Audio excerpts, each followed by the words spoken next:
अलख निरंजन आदेश. नमस्कार भक्त हो. आपल्या नाथ भक्ती आणि शक्ती या विशेष मालिकेच्या दुसऱ्या भागात तुमचे मनापासून स्वागत आहे.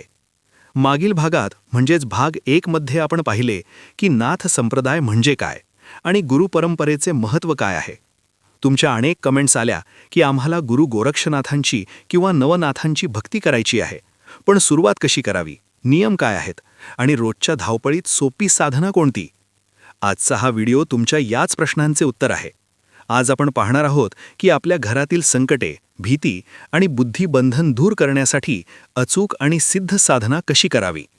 ही माहिती कोणत्याही काल्पनिक गोष्टींवर नसून जुन्या पोथ्या आणि सिद्धांच्या अनुभवांवर आधारित आहे. त्यामुळे हा व्हिडिओ शेवटपर्यंत नक्की पहा. साधनेची पूर्वतयारी, काळ आणि शुचिता. कोणत्याही कार्याची सुरुवात करण्यापूर्वी त्याचा पाया भक्कम असावा लागतो. नाथ संप्रदायाचा पहिला नियम आहे शुचिता आणि शिस्त. 1. योग्य वेळ. नाथ संप्रदायात ब्रह्ममुहूर्त म्हणजे पहाटे 4 ते 6 हा साधनेसाठी सर्वोत्तम मानला जातो. का? कारण यावेळी वातावरणात सात्विक लहरी असतात.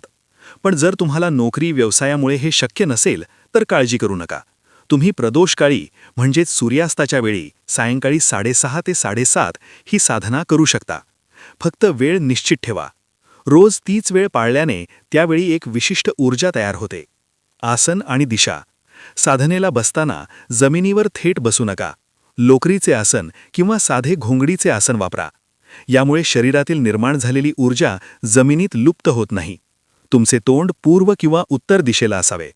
लक्षात ठेवा, बाह्य स्वच्छतेसोबतच मनाची स्वच्छता महत्त्वाची आहे. साधनेला बसण्यापूर्वी मनातील राग, द्वेष बाहेर काढून टाका आणि अगदी लहान बाळासारखे निर्मळ होऊन आसनावर बसा.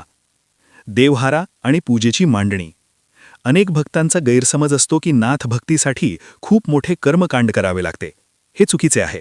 नाथांना सोन्या चांदीचे दागिने नको असतात. त्यांना हवा असतो फक्त भाव. तुमच्या देवहाऱ्याची मांडणी अशी करा. देवहाऱ्यात किंवा चौरंगावर गुरु गोरक्षनाथ, मच्छिंद्रनाथ किंवा दत्तात्रय भगवान यांची तस्बीर ठेवा. नाथ संप्रदायात पादुका पूजन सर्वश्रेष्ठ मानले जाते. जर तुमच्याकडे गुरूंच्या पादुका असतील तर त्या नक्की ठेवा. सर्वात महत्त्वाचे म्हणजे विभूती किंवा भस्म. भस्म हे शिवाचे प्रतीक आहे आणि नाथपंथाचे रक्षण कवच आहे. पूजेत एका वाटीत भस्म नक्की ठेवा. एक नंदादीप म्हणजे दिवा आणि सुगंधी उदबत्ती प्रज्वलित करा. पूजेचा विधी.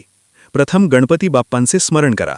त्यानंतर कुलदेवतेला वंदन करा आणि मग नाथांच्या फोटोला गंध आणि फूल अर्पण करा. फूल अर्पण करताना मनात भाव ठेवा की हे गुरुदेव, हे फूल नसून माझे मन मी तुमच्या चरणी अर्पण करत आहे. मुख्य साधना, मंत्रजप. आता आपण वळूया या व्हिडिओच्या मुख्य भागाकडे, मंत्रसाधना. जप ही अशी प्रक्रिया आहे जी तुमच्या मनाला ईश्वरी शक्तीशी जोडते. तुम्हाला रोज 108 वेळा जप करायचा आहे. यासाठी तुम्ही रुद्राक्षाची माळ वापरल्यास उत्तम, कारण रुद्राक्ष हे भगवान शंकरांना आणि नाथांना प्रिय आहे.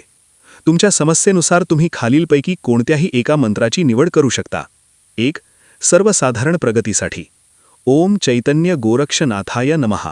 2. भीती आणि संरक्षणासाठी अत्यंत प्रभावी ओम शिव गोरक्ष योगी. 3. दत्त भक्तांसाठी दिगंबरा दिगंबरा श्रीपाद वल्लभा दिगंबरा. जप करताना डोळे मिटून घ्या. प्रत्येक मंत्राचा उच्चार स्पष्ट करा. घाई करू नका. मंत्राच्या लहरी तुमच्या नाभीतून वर येत आहेत आणि तुमच्या संपूर्ण शरीरात पसरत आहेत अशी कल्पना करा. हा 10 मिनिटांचा जप तुमच्या दिवसाचे 24 तास बदलण्याची ताकद ठेवतो.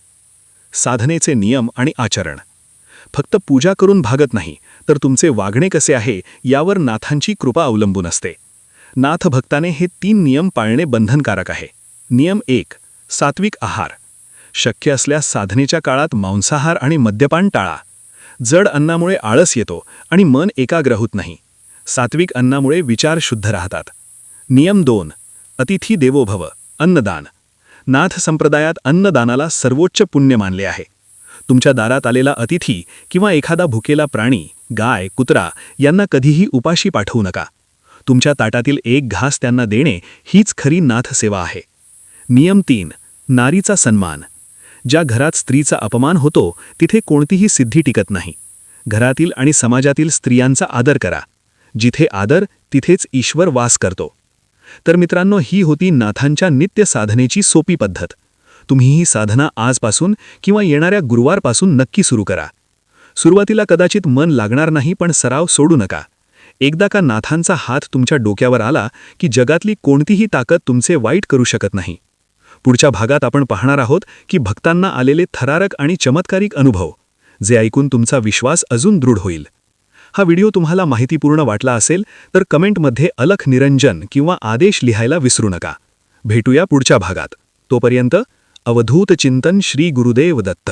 आदेश.